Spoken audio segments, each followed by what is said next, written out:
जो मंजूर था उसको तो हम लोग टाल नहीं सकते हैं, लेकिन उस परिवार को हम लोग यही ढांढस देते हैं कि हम लोग यथासंभव आखिरी समय तक उनके साथ खड़े हैं। जब भी आवश्यकता पड़ेगी, क्योंकि हम लोग धनबाद में रहते हैं, आने में थोड़ी विलम्ब होगी, लेकिन हम लोग निश्चय आएंगे। लेकिन पहली बार ऐसा देखा गया है कि इस जिले में कोई ऐसा कोई पार्टी है जिसके देहांत होने के बाद एक साधारण सा कार्यकर्ता होने के बाद भी एक राष्ट्रीय अध्यक्ष यहाँ पहुँचे हैं।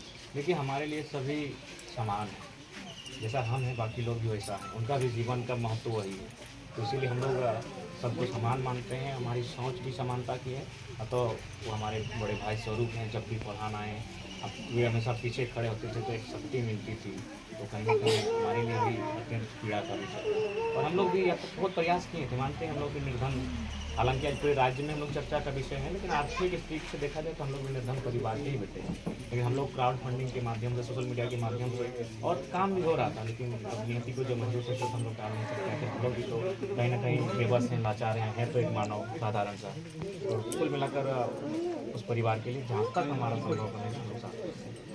जयराम तो 1932 के लड़ाई लड़ते लड़ते पार्टी तैयार कर दी, और पार्टी अब क्या विचारधारा रखती है? देखिए, हम लोग कभी नहीं चाहते कि हम लोग चुनाव लड़ेंगे। संभावना सपने में भी नहीं देखते थे। एक छोटा सा आंदोलन था, 2 जिलों का आंदोलन था, 50-60 की संख्या में लड़के थे धनबाद में।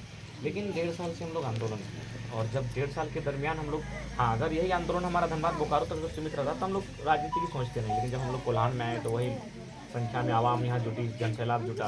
रामगढ़ गए, रांची गए, हजारीबाग गए, गिरिडीह पहुँचे। जिस जिला में हम लोग पहुँचे वहाँ जनसंख्या में लोग जुटे। हम लोग भाई कारण जानना चाहें, लेकिन क्या कारण? देश के प्रधानमंत्री आते हैं तो इतनी जनसंख्या में लोग नहीं आते हैं, मुख्यमंत्री आते हैं तो मैंने लोगों को बुलाना पड़ता है। अगर हम लोग को सुनने के लिए आ रहे हैं, समझने के लिए आते हैं, कारण क्या है? तो कारण यही दिखा कि कहीं ना कहीं सभी लोग शोषित वंचित हैं, और उनकी वे आवाज़ नहीं उठा पाते थे। हिम्मत ना हो, या फिर डराया जाए, धमकाया जाए। तो कुल मिलाकर हम लोग उनकी आवाज़ बन रहे हैं। तो जब आवाज़ बन ही रहे हैं और सड़क में आवाज़ कर रहे हैं, तो हमें चाहिए कि इस आवाज़ को सही जगह मिले। सबकी एक अपना अपना जगह होता है, तो आवाज़ की सबसे सही जगह होती है सदन, हाउस।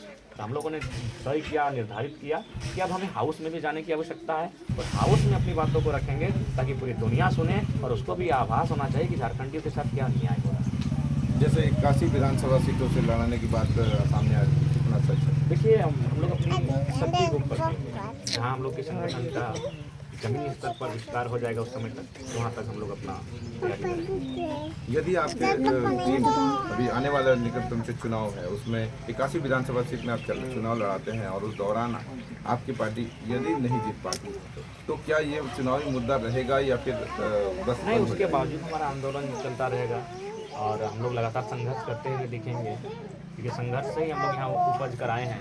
तो संघर्ष से हमारा साथ रहेगा, संघर्ष से हमारा नाता रहेगा, और हम लोग संघर्ष के साथ ही हैं। और यदि आप सत्ता में आ जाते हैं तो सबसे पहला काम क्या रहेगा? देखिए, सबसे पहला काम हम लोग ज़मीन का जो विवाद है उसे सुलझाएंगे, क्योंकि आज देख सकते हैं, सबसे पहले बात, हम लोगों को समझाने में हम लोग सक्षम भी हो पा रहे हैं कि सबसे बड़ी धरोहर अगर कुछ है तो आपकी ज़मीन है। सबसे बड़ी पूंजी अगर आपकी कुछ है तो ज़मीन है। और इसलिए कि आप बिल गेट्स का नाम सुने हैं, दुनिया का सबसे अमीर आदमी, बच्चा जानता था बिल गेट्स को, माइक्रोसॉफ्ट के।